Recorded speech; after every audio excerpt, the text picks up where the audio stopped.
pedimos también a quienes están conectados virtualmente que nos indiquen si se escucha bien. Parece que sí, nadie dice lo contrario. Así que si te parece oración, te escuchamos.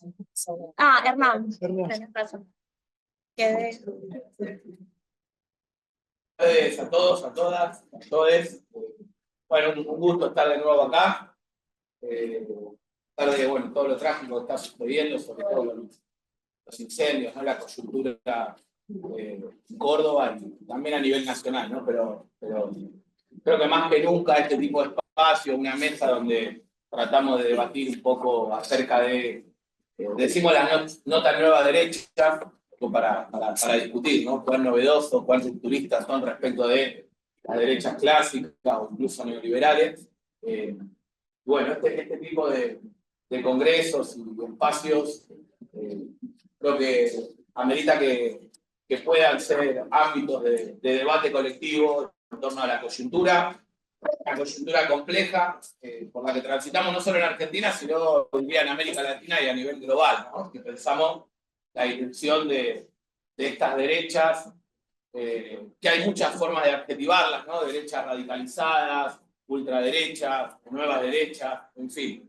Yo voy a abordar sobre esto de emergencia de lo que fue el proceso de reforma del Estado en los 90 en Argentina, al calor de lo que podríamos denominar la hegemonía menemista, y al mismo tiempo pensar qué elementos de continuidad, qué similitudes vislumbramos en el gobierno de Javier Milei, atendiendo a una primera diferencia básica, que es que estamos en presencia de un gobierno reciente, en curso, y bueno, en el caso de la experiencia menemista hay mucha más bibliografía, estudios, investigaciones, en tanto y cuanto fue un proceso que hoy podemos analizar en la clave de su inicio y de su cierre, ¿no? Pero bueno, un poco la idea es pensar también qué similitudes existen, atendiendo a que el propio gobierno de Milei plantea como una referencia ineludible al gobierno de Carlos Menem, y más allá de lo anecdótico de que el sobrino de Carlos Saúl, ¿no?, tenga un rol protagónico en la Cámara de Diputados, en la negociación precisamente de este paquete de leyes, en el que se enmarca también una vocación refundacional del Estado e incluso de la relación Estado-sociedad. Bueno, por eso consideramos importante dar cuenta un poco del contexto en el que cobra fuerza, sobre todo en los 80 y 90, la rédica privatista, el discurso, la retórica neoliberal, entendiéndola también con una vocación refundacional, ¿no? No solo desde una perspectiva neoconservadora. Se ha debatido mucho en torno al neoconservadurismo y en qué medida podemos parangonarlo con el neoliberalismo. Voy a plantear una primera cuestión provocativa. El neoliberalismo dista de ser emparentado exclusivamente con el neoconservadurismo o con una actitud y una política conservadora, ¿no? El neoliberalismo vino a transformar radicalmente la estatalidad e incluso la propia sociedad. Y eso es importante tenerlo en cuenta al momento de analizar la retórica, las iniciativas por parte de un gobierno que se autopercibe, diríamos hoy, como crudamente neoliberal, ¿no? Radicalmente neoliberal. Bueno, ¿en qué medida también el proyecto de Milei supone una transformación radical, un cambio sustancial, y no parapetarse desde el conservadurismo o el neoconservadurismo, ¿no? Muchas veces se utilizan como sinónimos, y nos parece importante entonces atender tanto a cómo en la génesis, la irrupción, incluso el auge del neoliberalismo, lo que se produjo fue un proceso de transformación radical, estructural, una reconfiguración y una reingeniería en el plano de la estatalidad, pero también en términos societales y en la propia configuración de una hegemonía, ¿no? Después podemos discutir hasta qué punto hay que aludir, por ejemplo, al proceso de transformación o reconfiguración del Estado como una reforma del Estado, porque históricamente el término reforma estaba emparentado con dinámicas progresivas. Estamos acá en Córdoba, la reforma universitaria fue el proceso de democratización, ¿no? Y sabemos que hubo muchísimas otras iniciativas vinculadas con dinámicas de reforma que apuntaron a la democratización, a mayores niveles de participación, de igualación. Y por eso ahí hay un debate aún abierto hoy en qué medida fue un proceso de contrarreforma lo que dinamizó el menemismo. E incluso a nivel neoliberal, Tomás Mouliard, uno de los precursores del análisis de la implementación del neoliberalismo en Chile, habla de una contrarrevolución, o una revolución pasiva en términos gramscianos. Una gran transformación en términos del modelo de acumulación, de la propia estatalidad, pero pasiva en tanto y cuanto los protagonistas de esa modificación sustancial de la relación Estado-sociedad no fueron las clases subalternas, sino más bien fueron las principales perjudicadas, ¿no?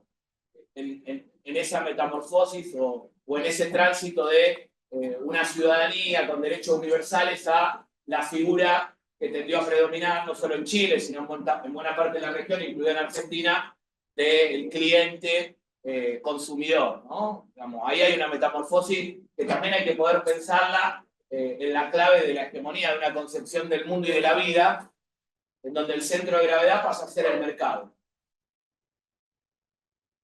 También decimos y retomamos, ¿no?, a Steve Harvey para pensar que el proyecto neoliberal de los 90 tuvo como perspectiva, como horizonte, la restauración de un poder de clase.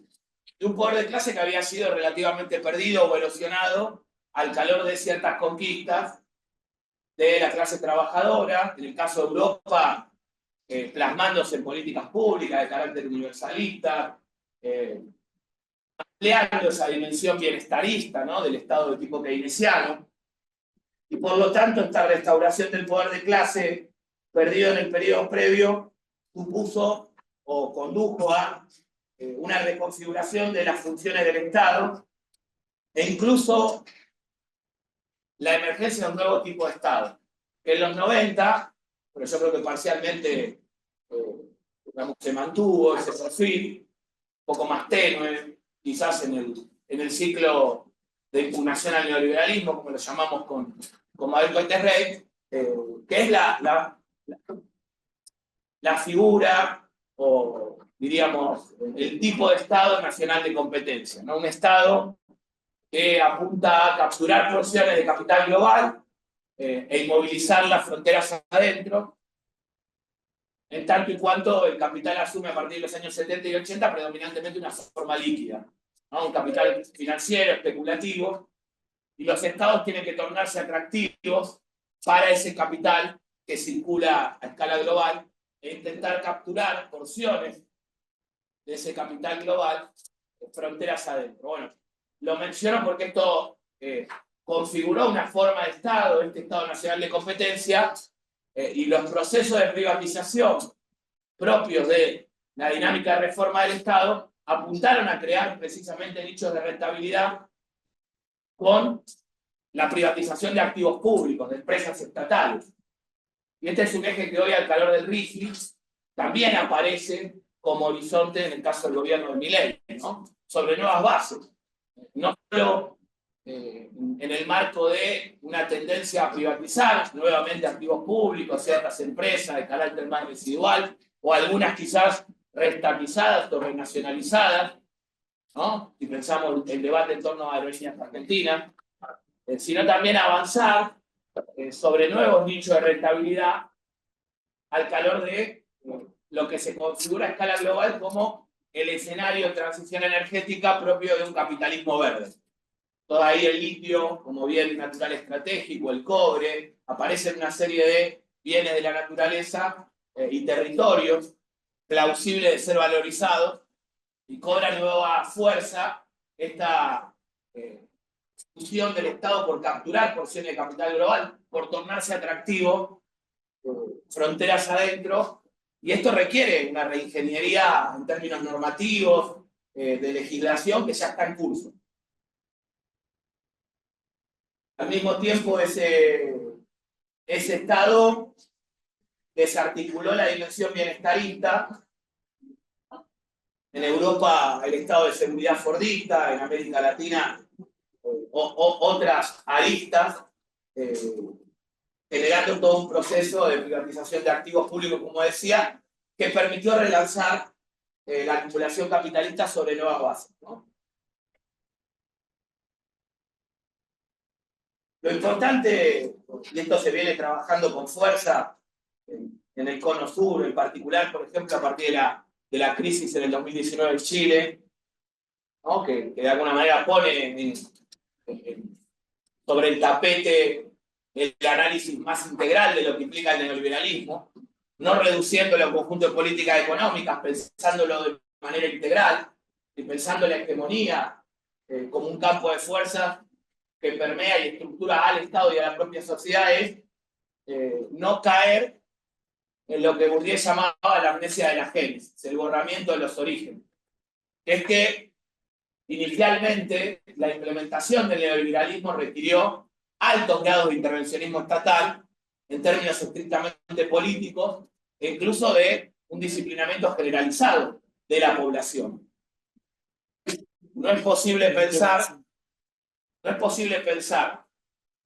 la implementación del neoliberalismo en los 90 sin el terrorismo de Estado que se fuerza en Argentina, pero también sin el terrorismo económico de la hiperinflación, ¿no? Ese doble shock de alguna manera allanó el terreno para que pudiese avanzarse casi como en ningún lugar del planeta en términos de neoliberalización, con procesos de regulación, de descentralización, de privatización, tercerización y achicamiento de las dotaciones del personal estatal.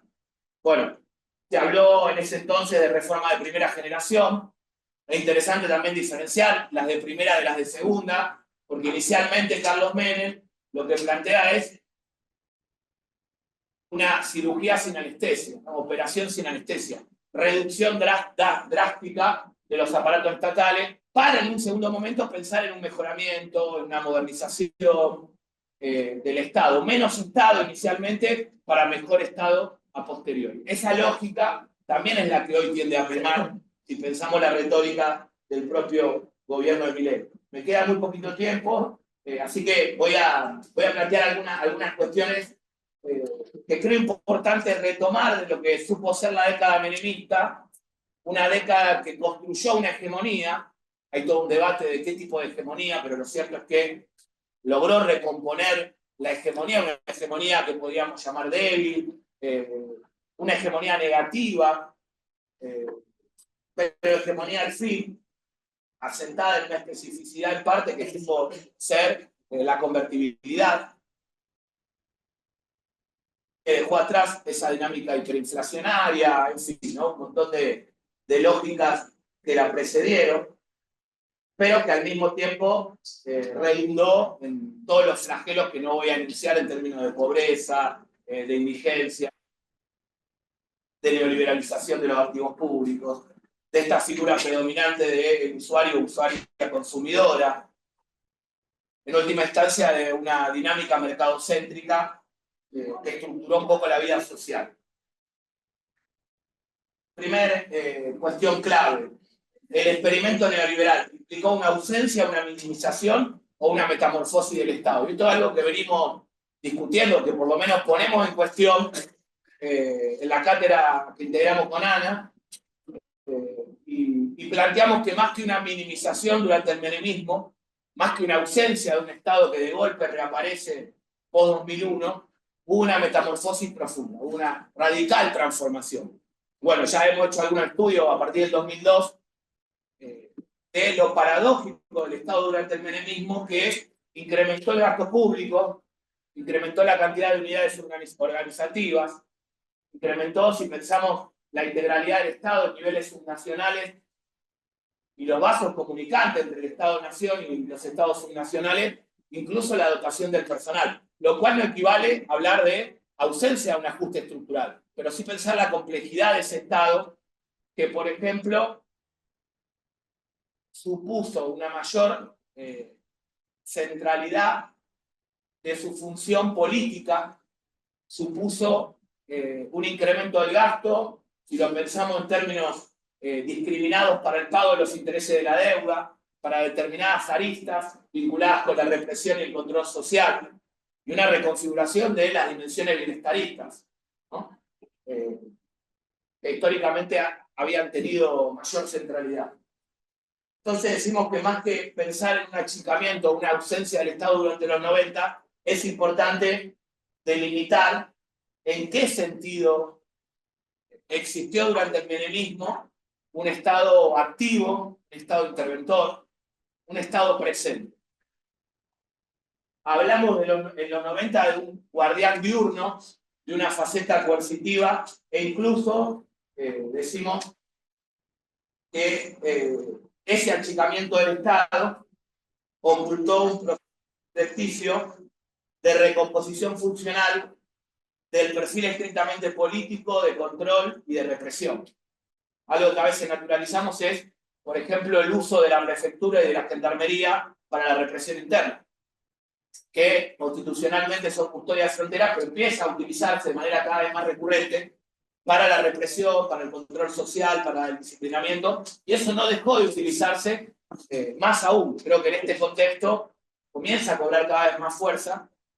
El día de ayer, entre ayer y hoy, se aumentó el sueldo, las partidas del personal estrictamente represivo que interviene en las movilizaciones, ¿no? Sobre todo en la implementación del llamado protocolo antipiquete. Entonces, nos parece importante dar cuenta de esa complejidad, ¿no? De la permanencia de un residuo hegemónico de punitivismo estatal, de policiamiento securitario, pensando el Estado de manera integral. Y en todo caso, el desafío es ver qué similitudes tiene el proyecto de Milei respecto de esa apuesta parcialmente, digamos, llevada adelante por parte del gobierno de Menem, atendiendo a que por el momento no se ha logrado implementar. Sí prosperaron una cierta cantidad de leyes, ¿no? La famosa ley base reformulada, recortada, por cierto, producto de las negociaciones con la oposición.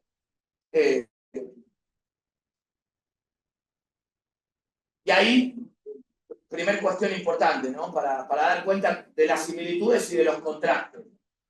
Primer similitud, quizás, efectivamente, el gobierno de Javier Milei busca restaurar un poder de clase, clave semejante a la que reflexionó y teorizó el propio David Harvey en los 90, ¿no? Si analizamos los primeros capítulos de la ley base, esta apuesta por la privatización de empresas y activos públicos supone revertir ciertos derechos de propiedad común, ciertas conquistas parciales en términos bienestaristas, que no lograron ser desarticulados, que fueron ganadas a través de años de lucha en el plano, por ejemplo, del servicio de salud público y gratuito, de la educación universal, en fin, ¿no? Y esta desarticulación hacia entidades empresariales, hacia capital transnacional, reforzando privilegios de clase, es un elemento común con el periodo menemista. Ahora, también yo creo que se busca restaurar un poder de género. Es decir, el gobierno de Milei encarna un revanchismo que no solo es de clase, sino que también es profundamente misógino y hace una especificidad del último tiempo, ¿no? Que es la erosión no solo de la hegemonía neoliberal al calor del ciclo de impugnación, que irrumpe con fuerza a finales de los 80, diría en los últimos 20, 25 años en América Latina, sino también la erosión de una masculinidad hegemónica, de un patriarcado que es cuestionado con fuerza al calor de muchísimas de las luchas de los feminismos populares, de las disidencias. Y en ese sentido, no solo lo que busca Milei populares queden privados de Estado, y esta es una similitud con el menemismo, sino desarticular ciertas conquistas en términos de consenso societal, pero también de políticas públicas plasmadas en la estatalidad que se reconfiguró al calor de las últimas décadas, ¿no?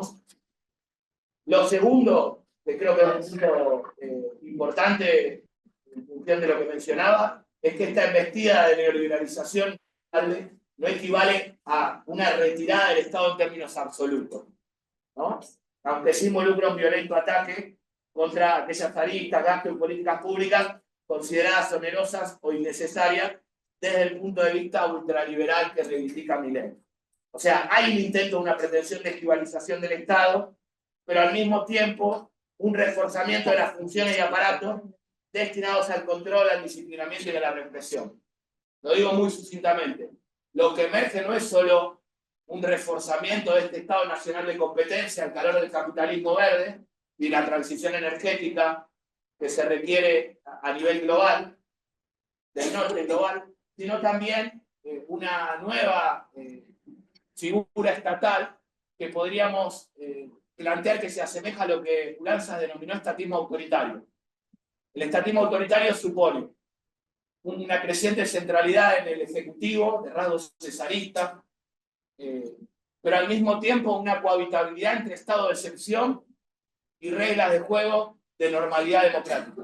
Si puede seguir habiendo elecciones periódicas, cierta libertad de prensa y al mismo tiempo militarización en determinados territorios, represión selectiva, una lógica de disciplinamiento y de judicialización que convivan.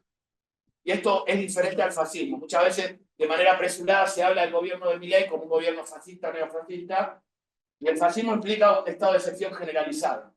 Pero lo que vemos en América Latina, y de alguna manera emerge con Milei, es un estatismo autoritario que puede implicar un régimen político híbrido, con reglas de juego que se respeten relativamente, en términos representativos, liberal burgueses, y un estado de excepción intermitente en ciertas zonas específicas, sobre todo aquellas más conflictivas en términos de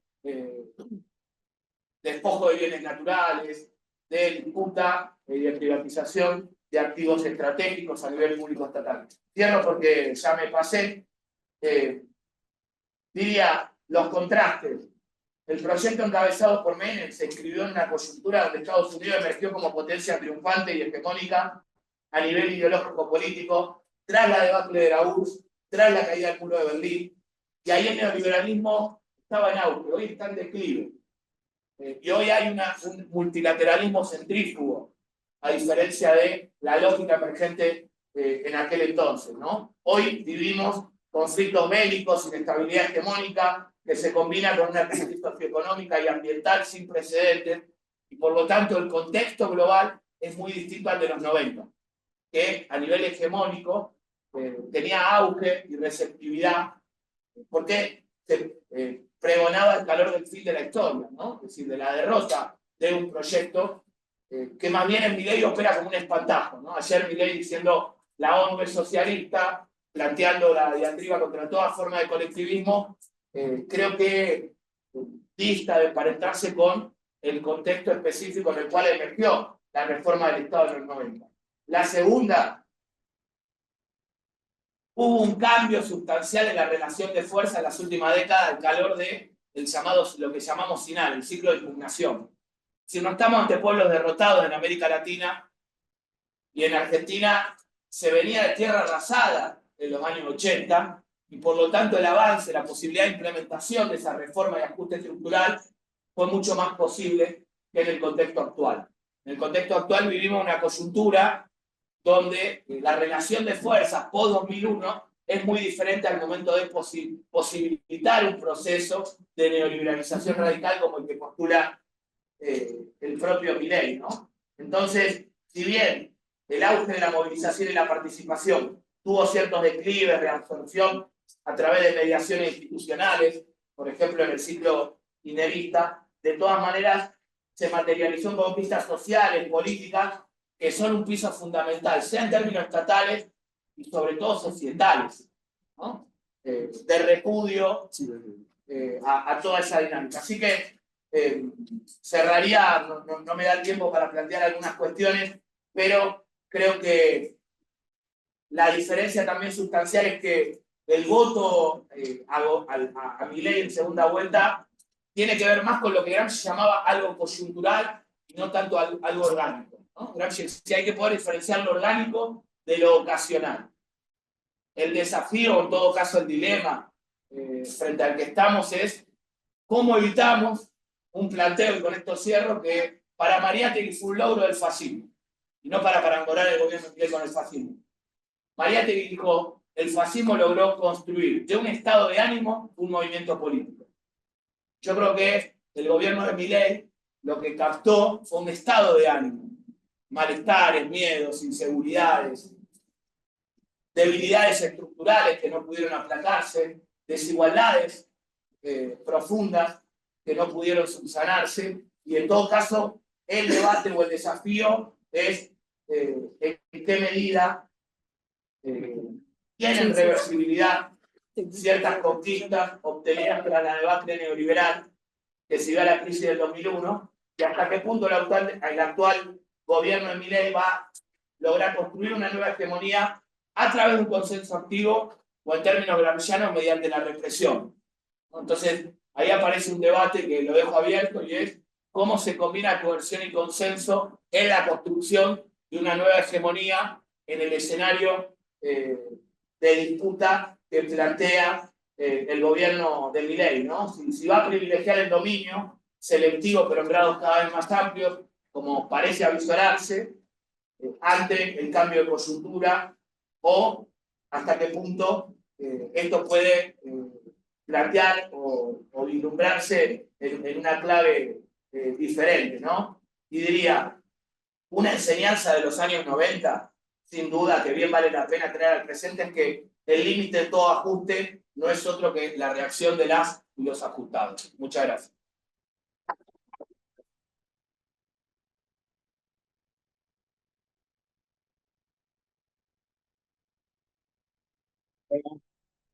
Turno. Bueno, muchas gracias por estar acá, y muchos colegas de Universidad Nacional de Villa María, de Río Cuarto, de la Católica, de acá, compañeros. Así que bueno, también invitarlos a que podamos dialogar también con los asistentes. Bueno, la propuesta que nosotros traíamos con Horacio, un primer escrito para entrar al tema de esta etapa que estamos viviendo, y tiene un primer escrito, un primer borrador con algunas ideas, como unas grandes cosas que nos parecían que teníamos que considerar para futuros análisis. Y bueno, seguramente vos vas a hacer otros comentarios específicos, por ahí no tenemos afinado un punto de vista, sino más bien preguntas y planteos más generales, que por ahí hay especificidades que se van a plantear. A diferencia de lo de Hernán, que Hernán es como hacer un análisis diacrónico, ¿no? ¿Cómo es?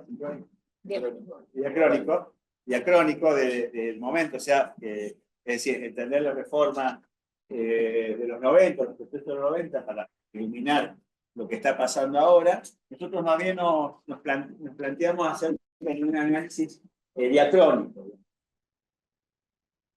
Todo lo que hemos leído en los Reforma 90, pero también entendiendo hacia dónde está yendo el mundo, bajo una clave muy general, digamos, desde mi punto de vista, es que, en general, lo que pasa con los estados son procesos más bien como globales. O sea, es decir, digamos, cuando hay transformaciones estatales o de arreglos estatales o de institucionales, tienden a ser regionales o globales, ¿no? Por ejemplo, la reforma de los 90 no fue algo que pasó en Argentina, sino que pasó en la región. Bueno, fueron experiencias concretas, traducciones concretas de los procesos de reforma, con algún sentido que en ese momento se llamó el consenso de Washington. ¿No? El consenso de Washington como principal ideario, y cada país, y hay mucha bibliografía que lo muestra, tuvo muchos matices, digamos. Por ejemplo, los procesos de reforma de Menem, bueno, violaba varios de los principios de lo que hablaba el Consejo de Washington, empezando por la convertibilidad, que es la piedra basal de ese modelo, digamos, ¿no? La convertibilidad era un peso un dólar por una decisión de tipo político-legal, o sea, no era una decisión de mercado. Entonces, bueno, esa idea de que hay especificidades de momentos históricos, ¿no? y hay traducciones locales. Bueno, sí, quizás uno podría decir, hay un momento histórico de las derechas, o de las nuevas derechas en el mundo. Hay análisis que dicen que van en ese sentido, pero bueno, no podemos pasar por alto que hace pocos meses en la elección de México ganó una presidenta que no representa eso, y bueno, en Colombia hace poco, hace 2 o 3 años lo que pasó en Chile. Es decir, digamos, depende de dónde pongamos el ciclo, dónde marquemos el ciclo, podemos decir algo, digamos. Entonces, bueno, y no está claro de cuál es el ciclo que estamos transitando. Si es de las nuevas derechas, si es de impugnación a las nuevas derechas. A mí siempre me es muy significativo lo que Adrián trabaja, y para mí es un punto de partida, como Abel, de decir que en realidad lo que hay después del neoliberalismo en la región es un ciclo de impugnación. Esto me parece interesante. Si no hay un post-neoliberalismo, sino un ciclo de impugnación a un neoliberalismo hegemónico, es global.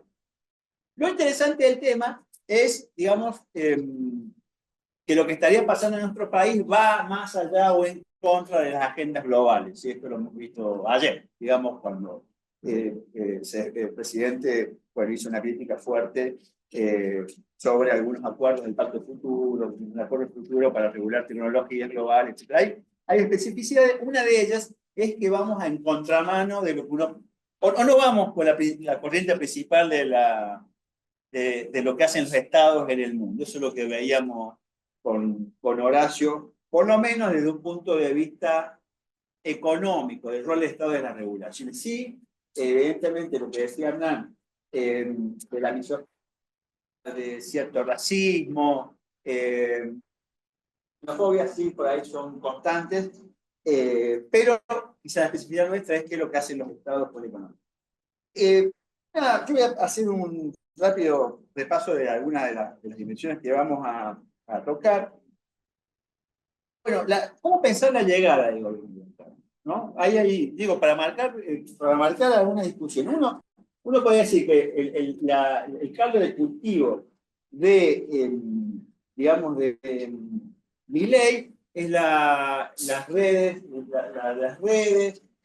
fue la pandemia. Eso nos marca una pauta. Otro podría decir, no, es la crisis de la política, la crisis de la democracia, la inefectividad del Estado y la incapacidad del Estado para cumplir las promesas que se hicieron con el ciclo democrático. Eso nos reenvía 40 años atrás, y hay bibliografía de aquellos años que nos viene señalando cierto declive sobre la centralidad o la legitimidad de los Estados en la región, sobre cierta crisis de la política, sobre cierta crisis de las acompañan al gobierno. Entonces podemos decir, o podríamos pensar que Milei es una novedad y también no es una novedad. También puede ser un proceso de larga data del neoliberalismo. Recién hablamos con Horacio, digamos, también de muchos análisis que desde hace muchos años vienen diciendo que, digamos, el punto de llegada de los procesos de neoliberalización son procesos autoritarios de diversos tipos. Para continuar el proceso de neoliberalización tiene que haber un momento que debería, al que hemos llegado. Naturalmente, digamos, el personaje o el sector sí nos llama a hacer una reflexión.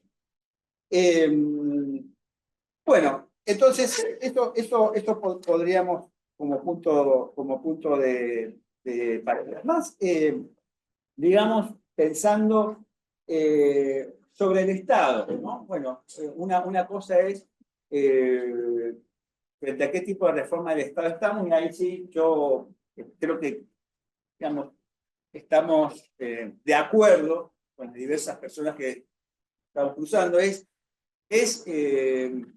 difícil pensar esto como un proceso de reforma del Estado tal cual lo estudiábamos.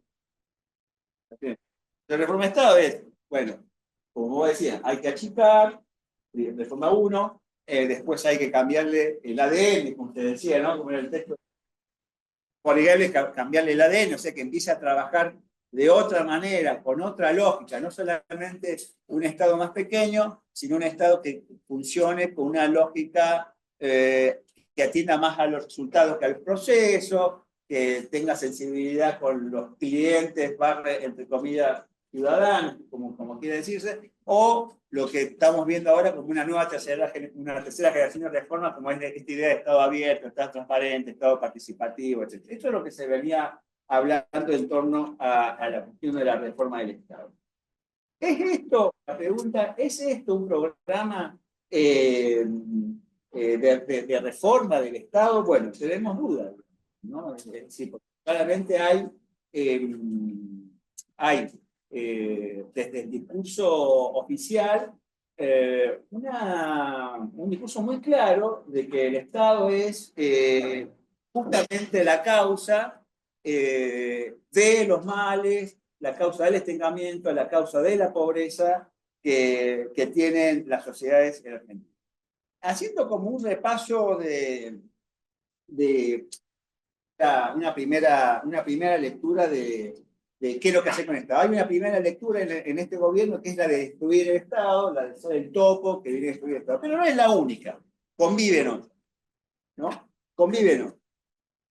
Una segunda forma que buscando textos, buscando entrevistas es lo que uno llama solucionismo tecnológico, ¿no? Es decir, una idea de Estado en que el rediseño del Estado de las funciones puede hacerlo una plataforma o una empresa como Google. Esto lo ha dicho el presidente.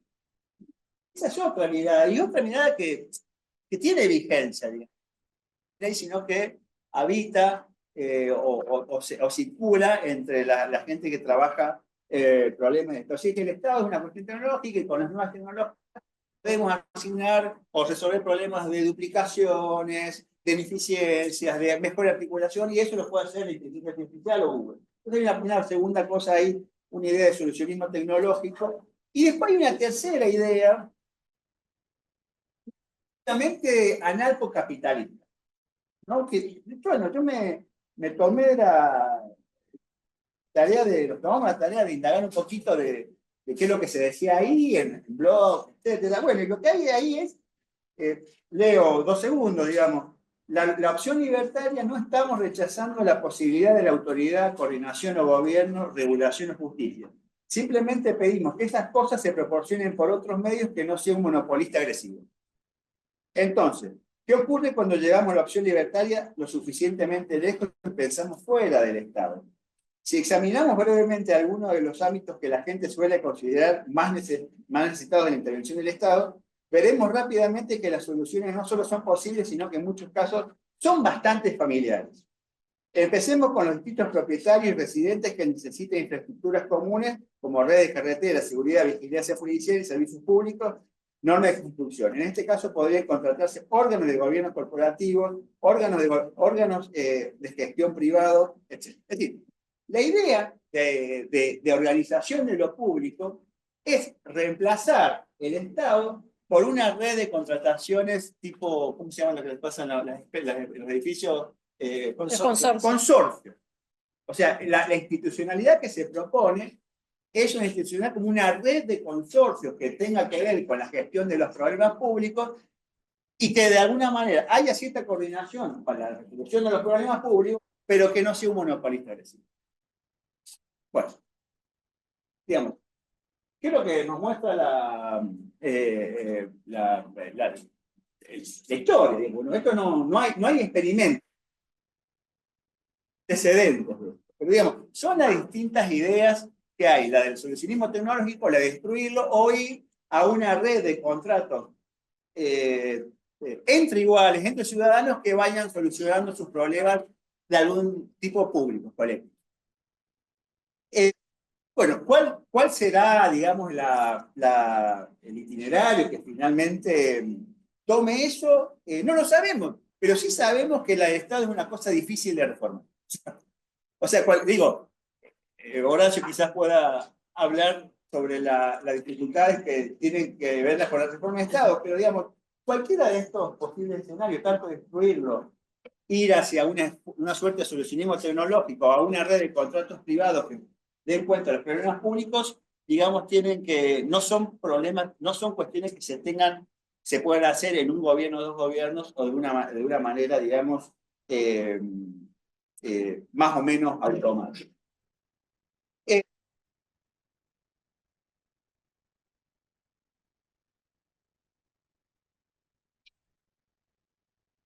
Una cuarta cuestión, que algo trabajó Hernán al finalizar su intervención, es que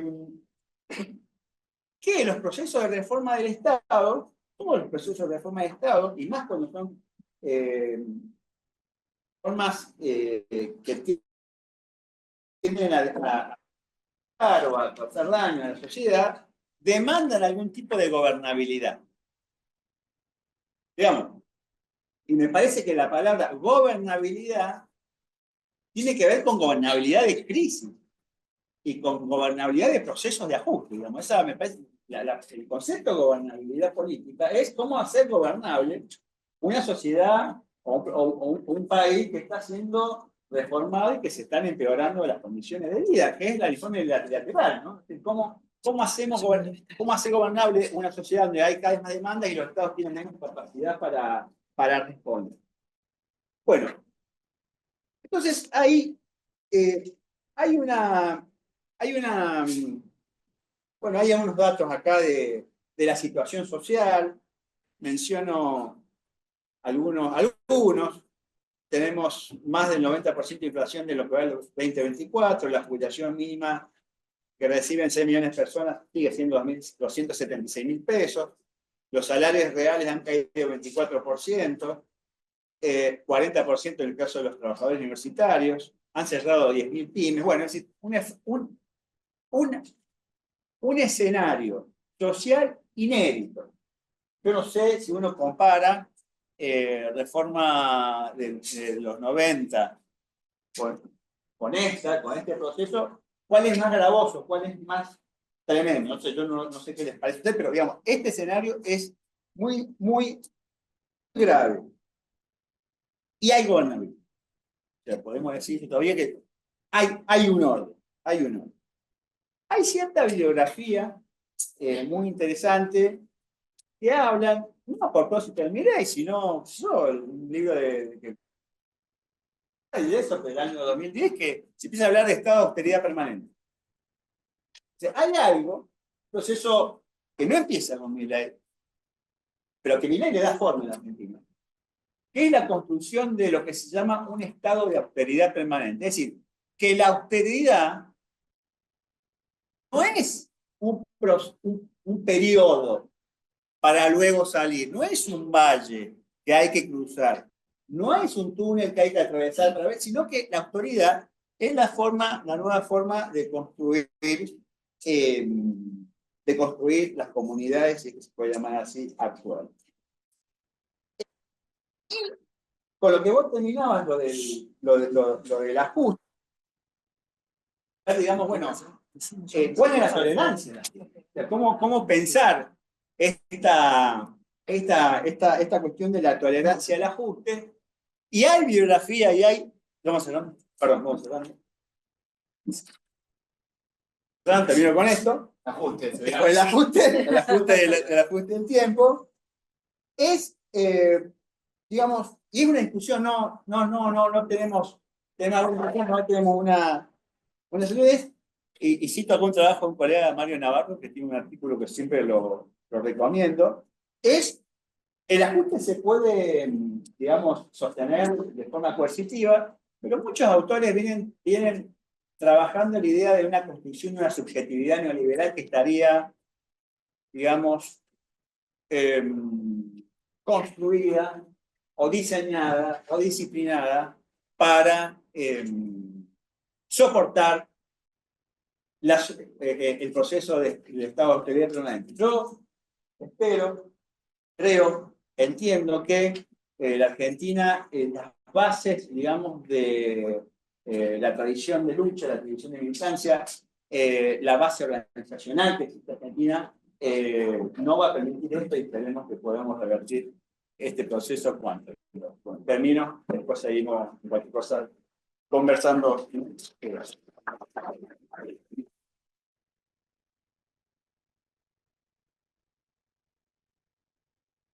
Mientras ponemos la filmina, dos cuestiones introductorias, aprovechando ahí. Acá sí.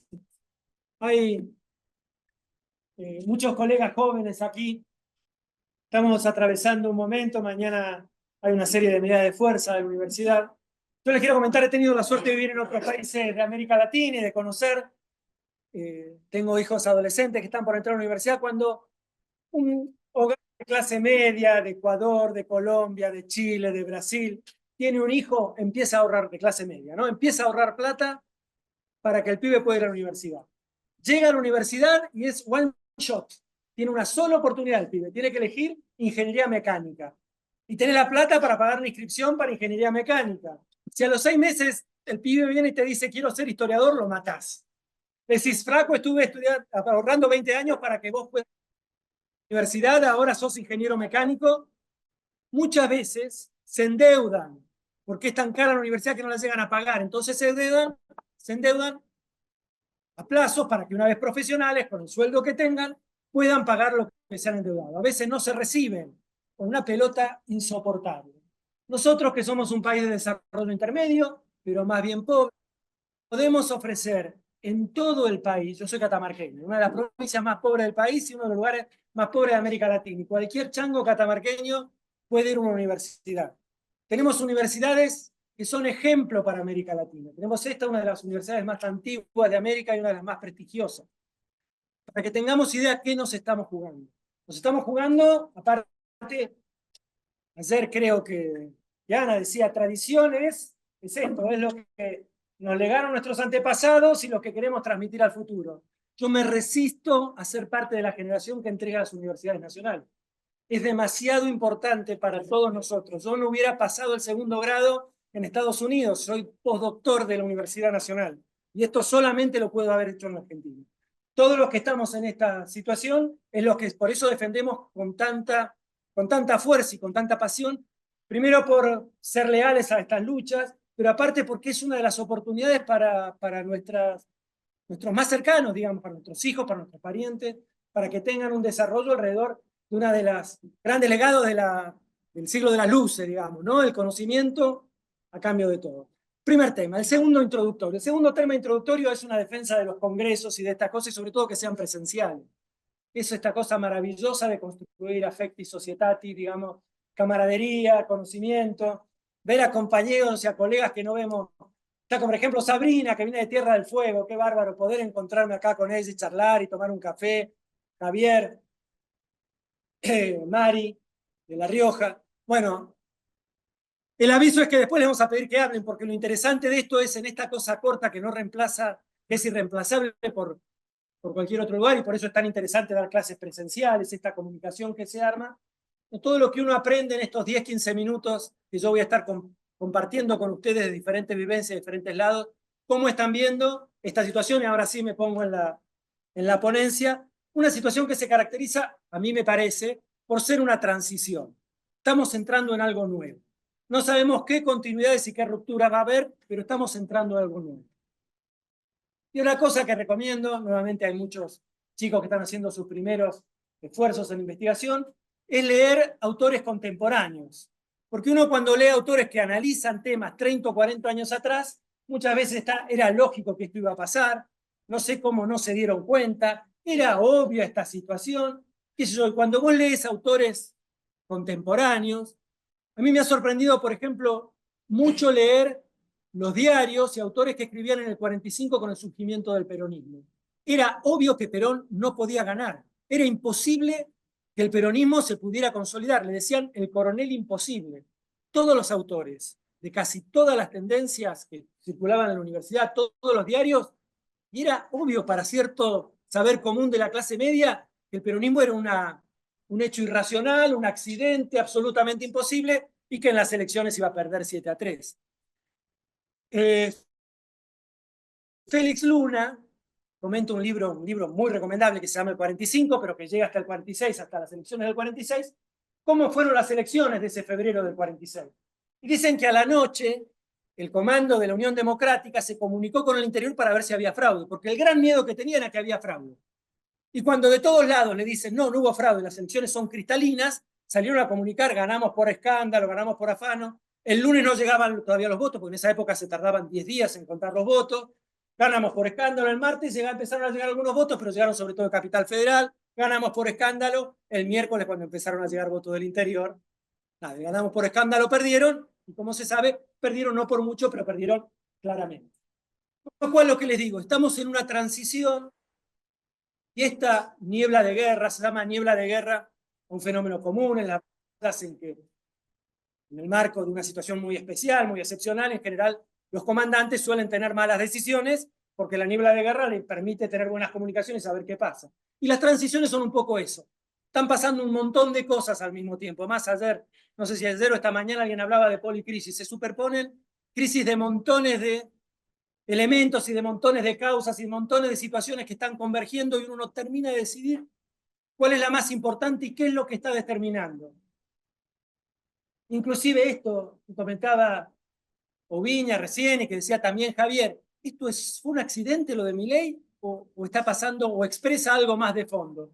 Yo creo que independientemente de que puede ser accidental, estamos en un momento transicional a nivel global y en particular en Argentina. Y están pasando cosas nuevas que tenemos que pensar cómo enfrentarlas, y que lo bueno es hacerse buenas preguntas. Y creo que muchas veces, si uno mira la historia, estos desafíos que imponen estos nuevos momentos, en verdad se resuelven, lamentablemente, por ahí más desde la política y desde el diseño, desde el olfato, que desde la posibilidad de la construcción teórica. No, en general, Perón entendió lo que pasaba en el 45, Alfonsín entendió en la Guerra de Malvinas qué era lo que estaba pasando, mientras que fue uno de los pocos que tuvo una posición diciendo, che, esto me parece que es una aventura poco interesante. La entendió Menem en el 89, la entendió Kirchner en el 2003, cuando toda la bibliografía, yo quiero comentarles una anécdota, estaba en una alianza de partidos de izquierda, me pidió que ayudara a hacer una plataforma electoral para una provincia. Mis temas son fundamentalmente los temas provinciales. Y yo escribí una plataforma muy ultraizquierdista para un partido que iba a sacar menos del 3% de los votos, que era casi... Y cuando en el 2008, 2009 la leía, había quedado a la derecha de Néstor, digamos, ¿no? Como situaciones que uno puede decir, lo puedo decir, total, esto no va a ganar, y que parecía imposible, de que en 5 años era una opción de derecha. Habían cambiado absolutamente las condiciones y yo no me había dado cuenta.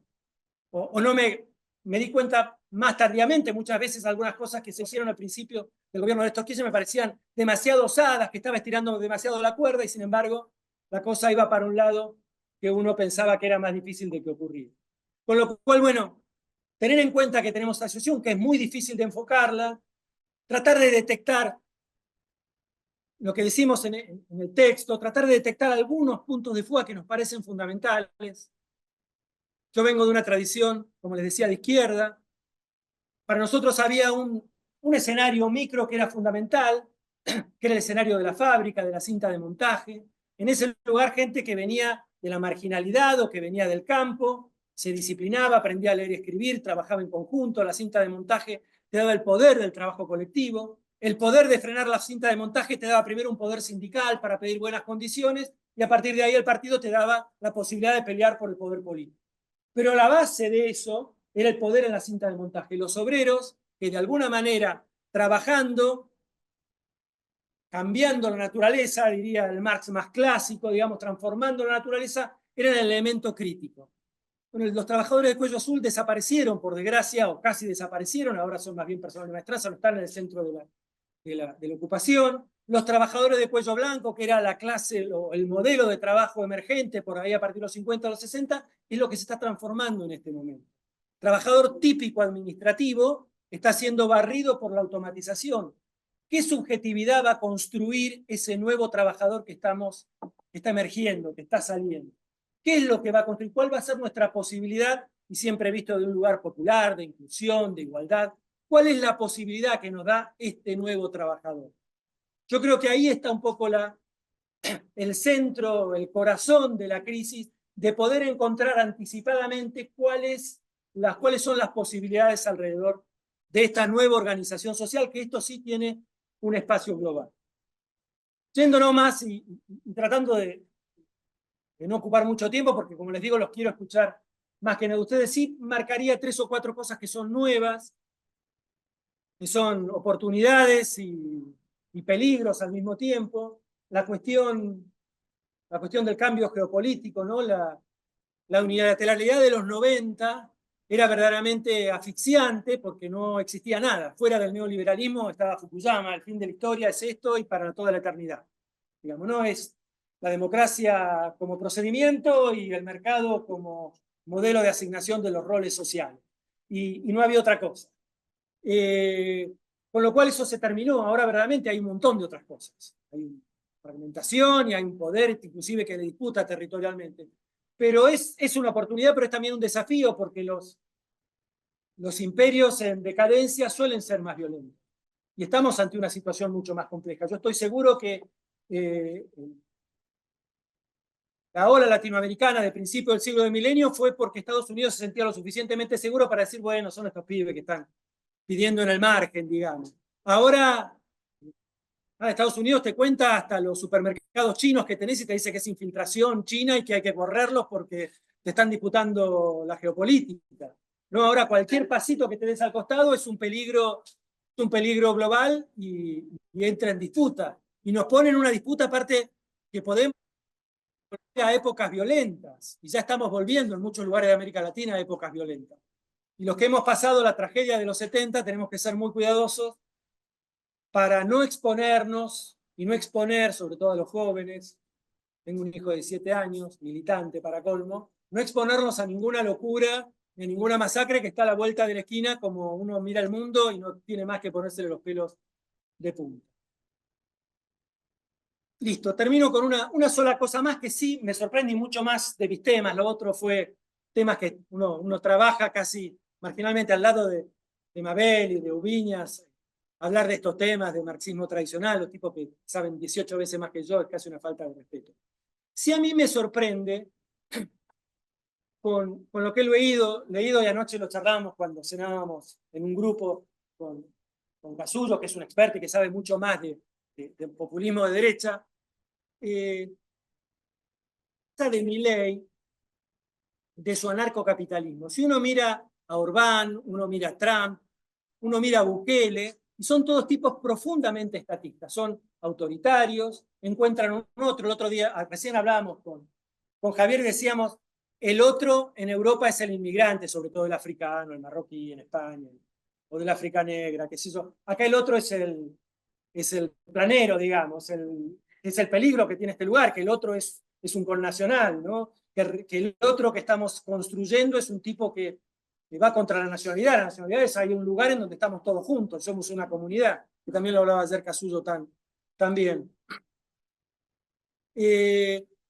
Con lo cual hay un tono, hay una agresividad, hay un desparpajo, hay una convocatoria a ciertos sectores sociales que lo emparenta con la nueva derecha, pero en nuestros temas, la propuesta para el Estado es muy diferente a lo que se ve en el común de las derechas universales y latinoamericanas, ¿no? De este nuevo populismo. Es diferente. Y en ese sentido, uno cuando ve los actores que se desarrollan, Sturzenegger, el ministro de Transformación del Estado, uno ahí le parece que por lo menos en esta dimensión, que es la que yo manejo, parece ser una cosa más, una continuidad del neoliberal, que es una cosa muy nueva.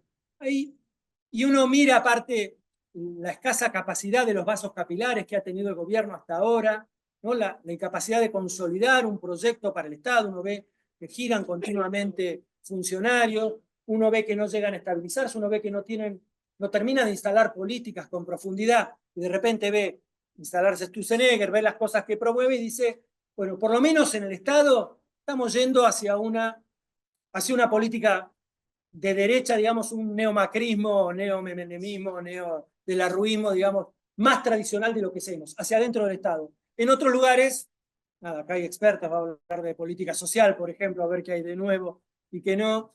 Ana va a comentar eso, pero en nuestro campo hay poca distancia, como les digo, de lo que está pasando, de lo que se pensaría en un gobierno más ortodoxamente neoliberal y de continuidad. Bueno, nada más, desafiarlos a pensar, es el momento de la audacia, es el momento de pensar base cero, es el momento también de pensar continuidades. ¿Qué cosas nos siguen manteniéndose, en mi caso, dentro de una perspectiva nacional y popular?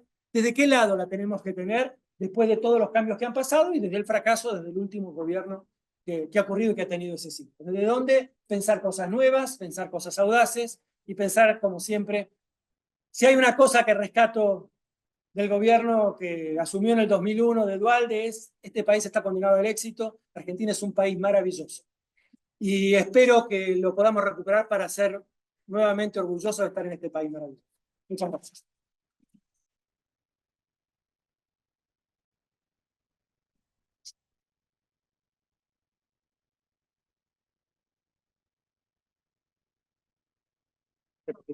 No, bueno, voy a bajar esto. Si querés dármelo un pen, si lo No, paso. no importa, no importa, hablo sin listo. esto. Bueno, buenas tardes. En mi caso, yo voy a hablar sobre política social, en particular voy a hablar sobre política social asistencial. No me voy a referir a cuestiones vinculadas a la seguridad social, que son muy importantes en nuestro país. De hecho, es buena parte de la reducción del gasto público, del cual se jacta, de la cual se jacta el gobierno, todos lo sabemos, tienen que ver con... Sí. Bueno, trato de hablar más alto. Yo decía, no voy a hablar de política social relativa a la seguridad social, voy a hablar en particular de asistencia social, que es lo que yo trabajo. Esto estuvo muy vinculado a todo el proceso de campaña. Recordarán que un eje de la campaña, y es un eje de la discusión pública en la Argentina, son los llamados planes sociales. Recordarán también que en el contexto del proceso electoral el presidente se refirió a la aberración de la justicia social, a la necesidad de erradicar la idea de que donde hay una necesidad hay un derecho. Entonces la política social ocupó, y dentro de ella la política social asistencial, un lugar privilegiado en el debate público en el contexto de las últimas elecciones. También me voy a referir a la asistencia pensando acerca del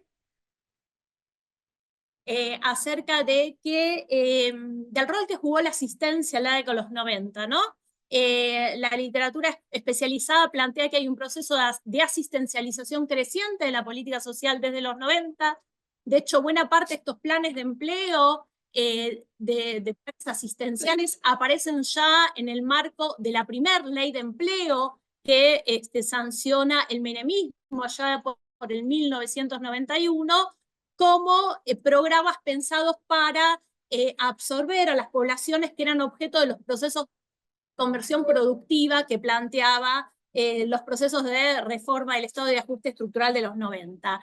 Esta asistencialización, que tuvo que ver con un incremento del gasto social al cual se refirió Hernán en los 90, se acrecentó cuando se hicieron visibles las consecuencias de los políticos de los 90. Entonces yo me voy a referir a ese tema, básicamente por la centralidad que adquirió, como decía antes, en el curso de el debate electoral, y también por el peso que tiene esta asistencialización, que no es un peso presupuestario relevante en comparación con las jubilaciones, pero sí, además, como elemento de administración de la conflictividad social en la Argentina, y en este sentido se liga a la cuestión de la gobernabilidad, al respecto de la cual a la cual se refería Javier. En este sentido, algunas cuestiones básicas. En primer lugar, quizás la nota que parece de color, pero no es tanto, es la transformación, la subsunción en un único ministerio, que es el Ministerio de Capital Humano, del Ministerio de Trabajo, una institución en la Argentina, del Ministerio de Educación, toda otra institución en la Argentina, y el Ministerio de Desarrollo Social, que es una construcción mucho más reciente, pero que aparecen subsumidas y por lo tanto jerarquizados estos ministerios, el Ministerio de Capital Humano, ¿no? Y todo lo que implica hablar de capital humano, ¿no? Cuando la enunciación de capital humano pretende recrear, veremos si lo consigue, pero en este caso es una enunciación que va en el marco de un conjunto más amplio de apelaciones a la idea de que si todos tenemos un capital, bueno, la visibilización de las inequidades, de las asimetrías que presupone la relación capital-trabajo, se invisibilizan de alguna manera, ¿no? En ese sentido, uno puede pensar que esta idea de capital humano se emparenta con las apelaciones al emprendedurismo, por ejemplo, que fueron tan características del gobierno de Cambiemos, que fue la experiencia de gobierno de derecha precedente a aquella a la cual, por la cual estamos atravesando. Otra cuestión que es muy importante,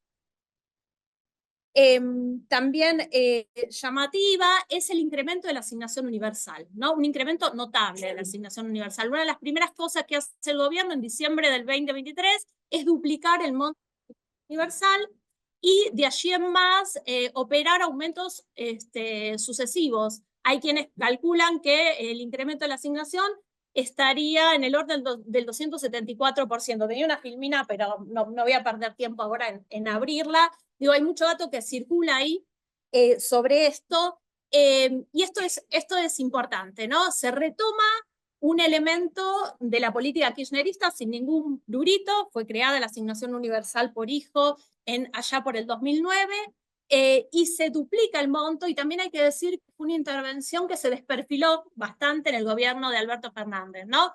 Ya venía cayendo el monto de las transferencias de la asignación universal, no así la población perceptora, pero cayó un 12% en el gobierno de Cambiemos, y siguió cayendo el monto de la transferencia durante el gobierno de Fernández. Y la importancia que le da el gobierno actual a esta intervención, en algún momento dice que hay personas que planteaban que estábamos en un escenario de catástrofe social, dice Milei, y gracias a la UH y a la tarjeta alimentar no estamos atravesando. En algún momento dice, sí funciona, ¿no? O sea, hay un convencimiento respecto a la necesidad de sostener la asignación universal. Y de la mano de sostener la asignación universal, otro elemento que caracteriza el actual escenario es el aumento de otra herramienta, que es la tarjeta alimentar, que también experimenta subas en este contexto, no tan significativas como la asignación universal, pero sí importantes. Una cosa igual hay que decir es que las cifras a las cuales alude Milei con la asignación universal no son las que dicen, ¿no? El incremento del 120%, no. En relación a la canasta, la cobertura de esa transferencia respecto a la canasta en el orden del 120% no es así. Los montos siguen siendo muy inferiores respecto de las canastas básicas y la canasta básica alimentaria y total, muy inferiores a cuando fue creada en el 2009. Otro elemento de la tarjeta alimentar es la extensión, la universalización, ¿no? La tarjeta alimentar primero cubría hasta familias con niños de hasta 6 años de edad, luego se extendió a 14, durante el gobierno de Alberto Fernández. Milei hace muy poquitito la extendió para todos los niños, niñas y adolescentes menores de 18 años.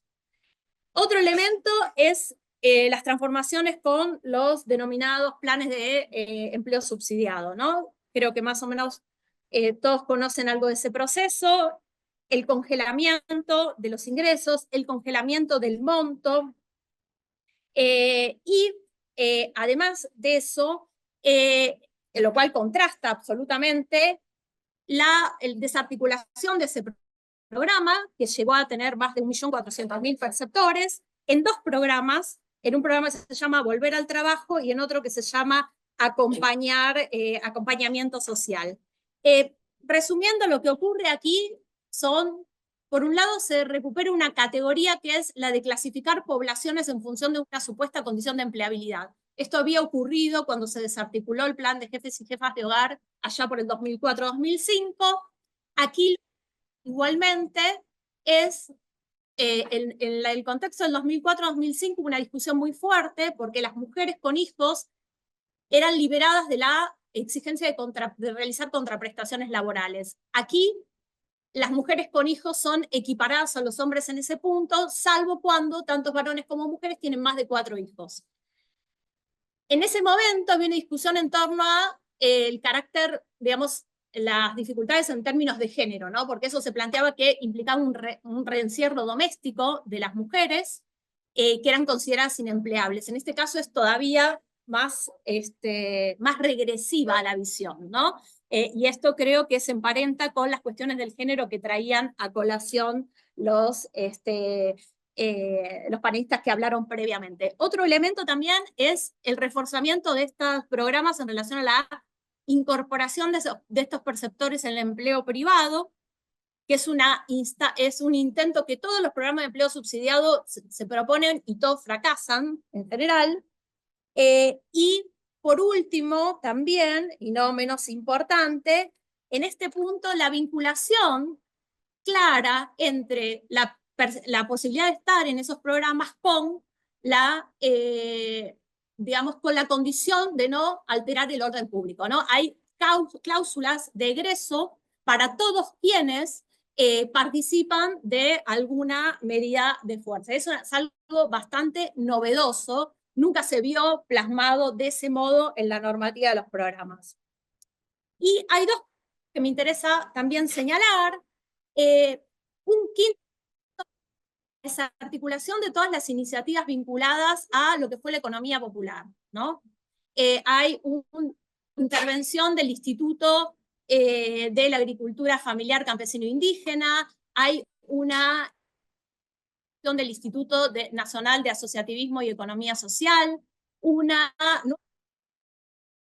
el Fondo de Integración Sociourbana, y aquí hay una disonancia también con el gobierno de Cambiemos. El gobierno de Cambiemos intentó, de alguna manera, desmovilizar a las organizaciones sociales, pero también intentó utilizar a esas organizaciones sociales para producir algunas transformaciones en política social, y en el caso de la integración sociourbana fue un caso de intento de no sé si de cooptación, no le diría de ese modo, pero sí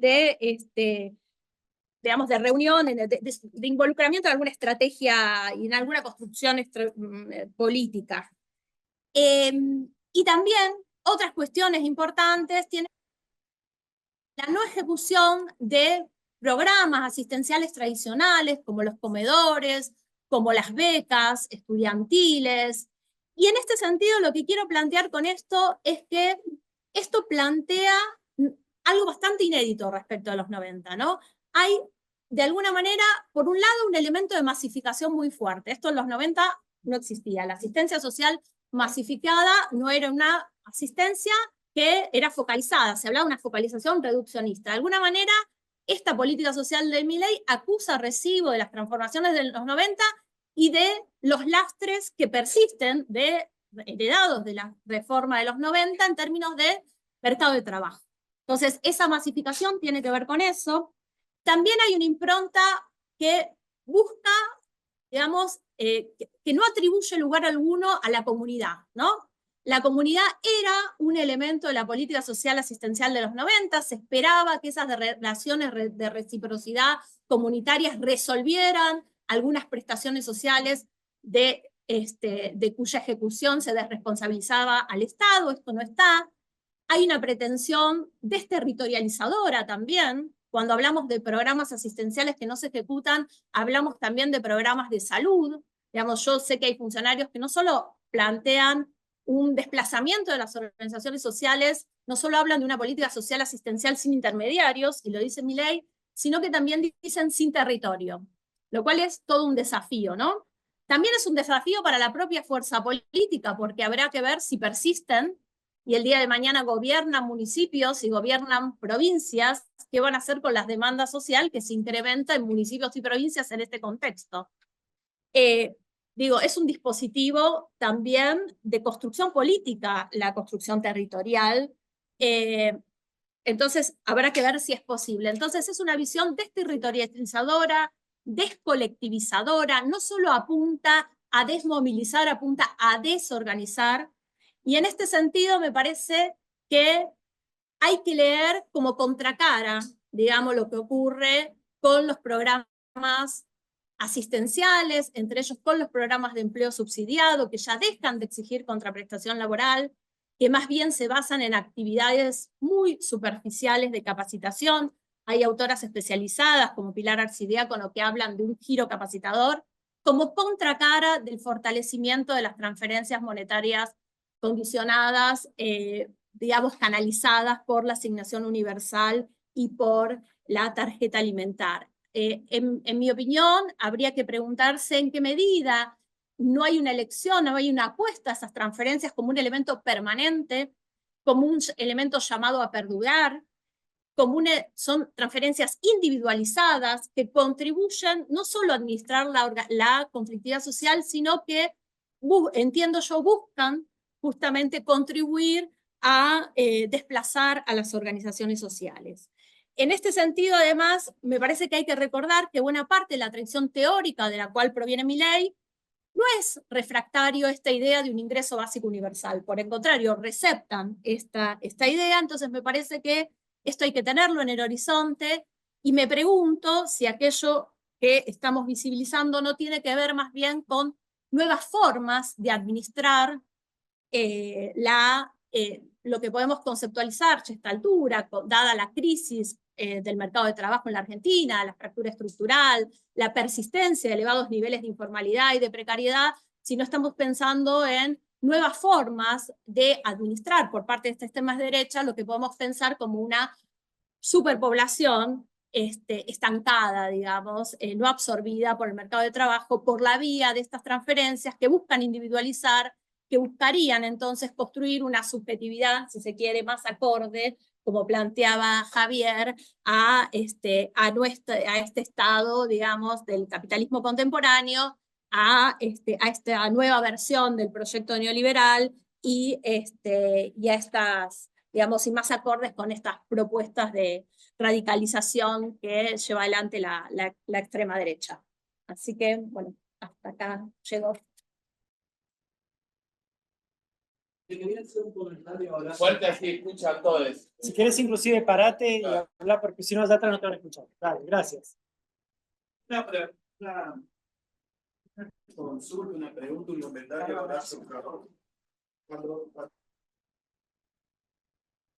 De lo imposible, de lo obvio. Yo había leído un artículo el año pasado en pleno proceso electoral, y vos lo nombraste a Perón. Menem también era imposible, porque era imposible que le gane la interna en el 88 a Cafiero. Era el presidente, o sea, Perón fue el presidente imposible, Menem era el presidente imposible, Néstor fue el presidente imposible, Macri también, si se quiere, y Milei era otro. Y no te entendí esto de leer a los autores contemporáneos, que era eso. Perdón. Hacemos una ronda. Digo, esta es muy puntual. Quiero responderte esto. Los autores contemporáneos, sea el tipo que está viviendo la situación y la cuenta. El que te la cuenta 20 años después, generalmente dice, era obvio, que cómo no iba a ganar Perón. Pero claro, claramente por la sindicalización, por esto, por lo otro. Ahora, vos hablas a los tipos que lo estaban viendo en ese momento, te dicen, no ganan ni de casualidad, lo mismo que Menem, lo mismo que Milei, lo mismo que Menem. Y hacemos una ronda así, me parece, ¿no? Con Ana, como quieren. Sí, sí. Vamos a tomar el guante, compañero. Sí. No, pará.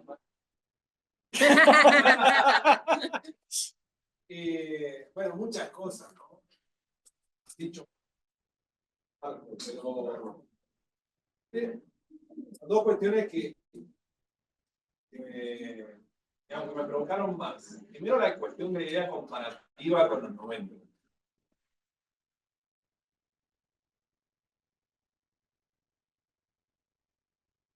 Que vemos desde el fenómeno Milei con los 90 es subirle el precio de una manera exagerada. Caer de esta mesa que en los años 90 se reformó la Constitución de la Argentina. Esa Constitución recibió el apoyo de todos los partidos con representación política de ese momento. Que más allá de la escaramuza, esa convención constituyente funcionó y definió las características del Estado que funcionó prácticamente hasta el 2003, con los problemas que nos dejó la mano, con la magistratura, entre otros, pero también con la incorporación internacional, con esas dos caras.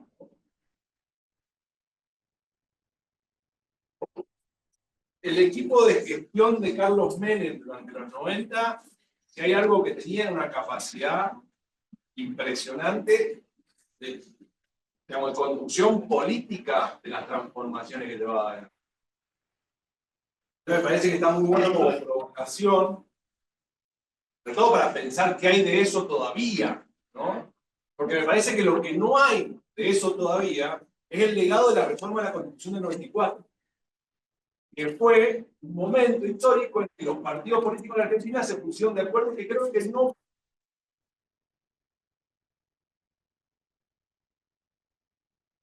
Yo a ese punto creo que no. En segundo lugar, me gustaría también mencionar, yo entiendo la pretensión de buscar una sofisticación en lo que está pasando, ¿no? De tratar de asignarle una doctrina, una ideología que lo contiene. Digo, cuando estudiamos el anarcocapitalismo, lo que vemos es que no tiene absolutamente nada que ver lo que sucedió en Estados Unidos con los autores que tienen izquierda, de resistencia al Estado, de gente que venía de la Segunda Guerra Mundial, a lo que hoy tenemos acá, ¿no? Que está mucho más apoyado sobre la alt-right de lo que es la derecha tradicional en la Argentina. Digo, me parece que también siempre tratamos como de buscarle una explicación. Quiero quitarle la necesidad a la búsqueda de esa explicación. Lo que digo es que tal vez los problemas que estamos tratando de encontrar son más domésticos, tienen más que ver con lo que pasó con los últimos gobiernos en la Argentina. Fracaso de la pobreza incluida, lo decía Hernán recién, ¿no? Esta idea de que la democracia, ya pasó por Alfonsín, no come, no educa, que luego convenen también, y entonces ahí podríamos encontrar una explicación del gobernante indeseado, imposible de que llegue a gobernar, porque en realidad lo que hay es un insatisfacción de toda esa promesa incumplida. Entonces, digo, me parece que en el fondo tenemos graves problemas sin resolver desde el retorno a la democracia. Uno es el federalismo. Ahí me parece que lo que viene a hacer Milei es a vomitar sobre la mesa todo lo que no hemos podido hacer respecto de lo que es una buena ley de coparticipación que pueda respetar realmente la provincia. Dice en la cara lo que muchas veces venían negociando entre el CPI y la Casa Rosada. Bueno, dejo ahí para no Muy bueno, Javier, muy bueno. Mi pregunta tiene que ver con cuál debería ser el con las claves, con un quienes están alrededor de los líderes políticos de popular o deseo, acá es una cuestión más de decisión política personal, sembrar la semilla para que la comunidad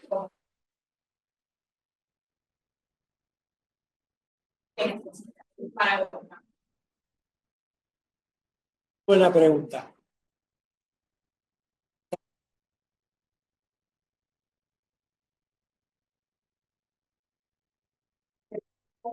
De esta forma clásica de caracterizar la reforma a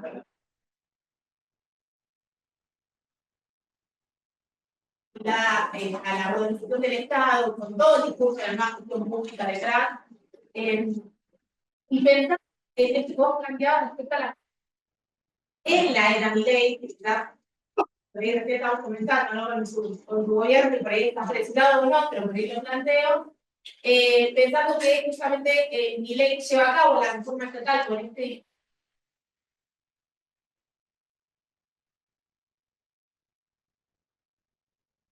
entre esas reformas de Milei, que una generación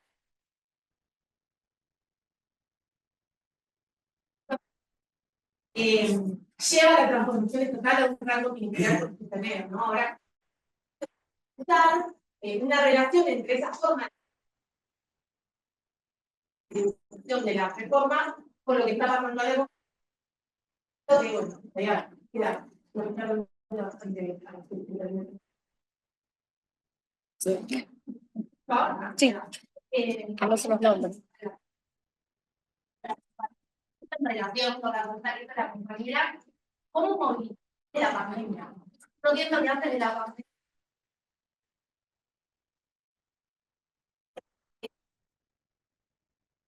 feministas, aborto, derechos feministas, vino la pandemia y la sociedad se desmovilizó. Entonces, yo no sé si fenómeno coyuntural vino a acompañar un cambio orgánico de la sociedad y cómo quizás volver a avivar eso, porque yo cuando transcurría este momento que estaba nada, feminista, yo muy feliz, ya está, no volvemos para atrás, pero nada, claramente no. Entonces, ¿qué hacer ahora? Esto es como un péndulo y después volveremos, no sé, no sé. Nadie.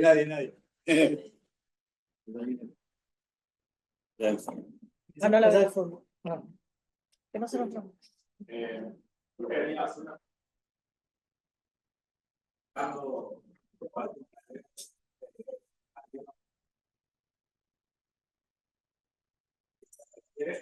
Digo, no es una valoración porque si tuviera que hacerla es simple y como importante, pero vamos a estar en un lugar de atención público, pero quizás si en esta neblina de guerra se pueden distinguir algunas notas positivas en tanto con todo lo que se barre, quizás había algunos chistes que costaba pensar, explicar, ver frente. Por ejemplo, yo soy representación del presupuesto nacional, tiene representación del presupuesto, pero Milei habló de esta cuestión similar a un payroll americano, donde próximos gastos, el que es vivo para presentarlos también tiene que ser inteligente para. Bueno, deben sacar. Digo, eso creo que nos lleva también a, de la peor manera, de una manera ingrata, a pensar con más audacia los gastos y.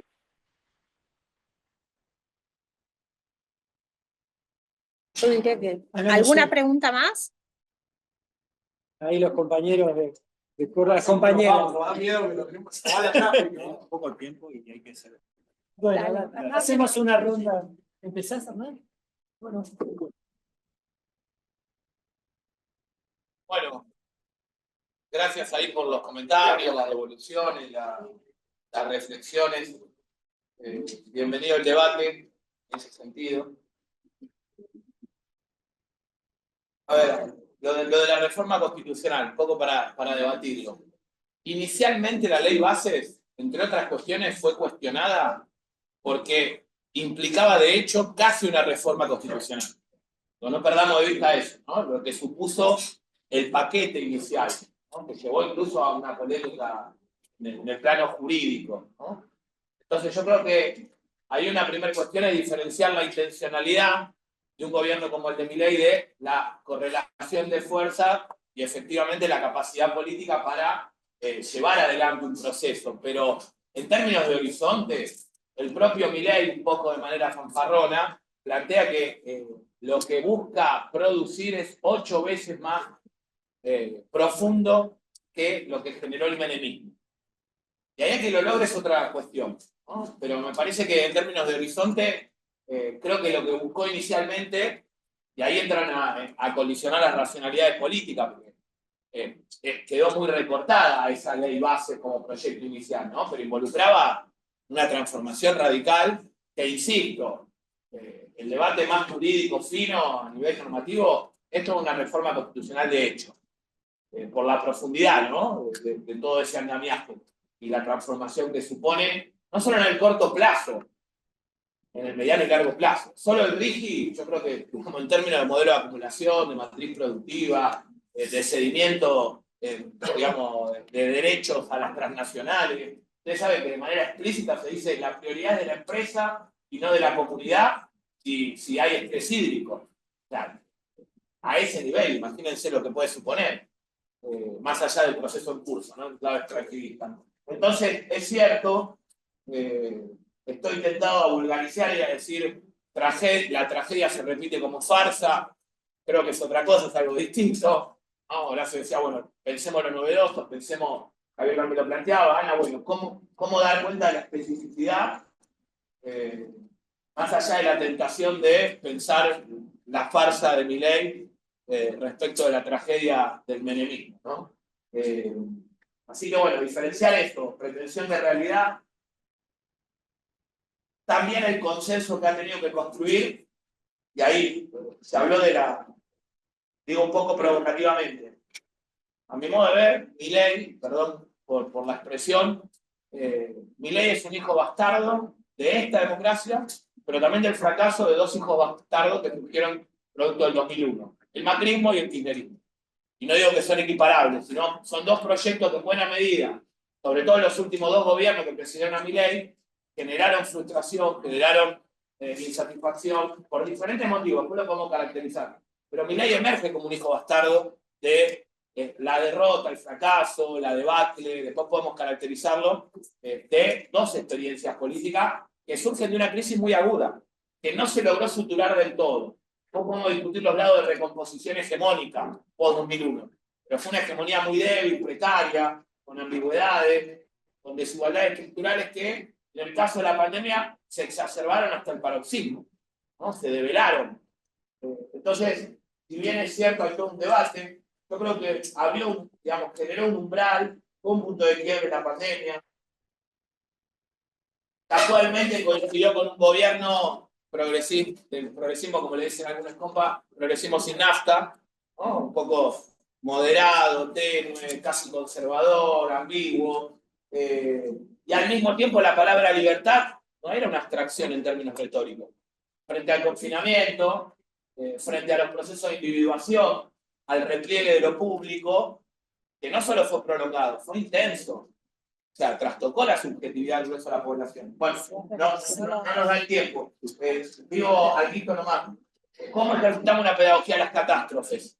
O sea, ¿qué aprendizaje nos dejó la pandemia? Nos está dejando este breve terreno como Bratia Milei. Y luego lo de, bueno, no me da forma de primera y segunda generación, ¿no? Que decía Sabrina. Yo creo que Milei está intentando pensar de manera sincrónica lo que Menem se propuso en forma diacrónica y consecutiva. Pero hoy lo que está primando es la reforma de primera generación, en términos más inmediatistas. Aun cuando Sturzenegger encarna esa vocación modernizadora, ¿no? Modernizadora en la clave de la reforma de segunda generación. Pero bueno, da para mucho el debate y disculpen la extensión.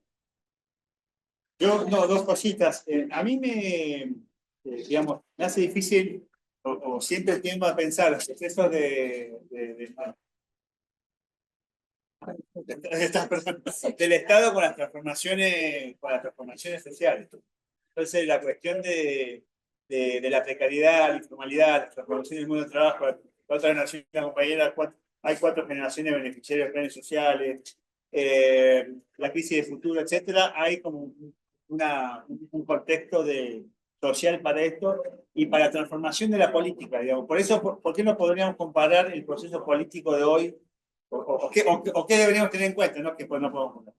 Es que me parece que Menem, el proceso de reforma de Menem y el proceso de reforma actual, se ha transformado la gramática de la política. ¿Qué es lo que es la política? ¿Qué es lo que es un funcionario? ¿Qué es un político? Ahí me parece que estamos cerrando, quiero decir. Bueno, nada, hablamos de continuidades y rupturas, de lo único que estoy seguro que la continuidad es la militancia, la discusión, el debate, el trabajo colectivo, la horizontalidad. Eso no va a cambiar nunca. Lo demás lo tenemos que pensar todo de vuelta. Muchísimas gracias. No,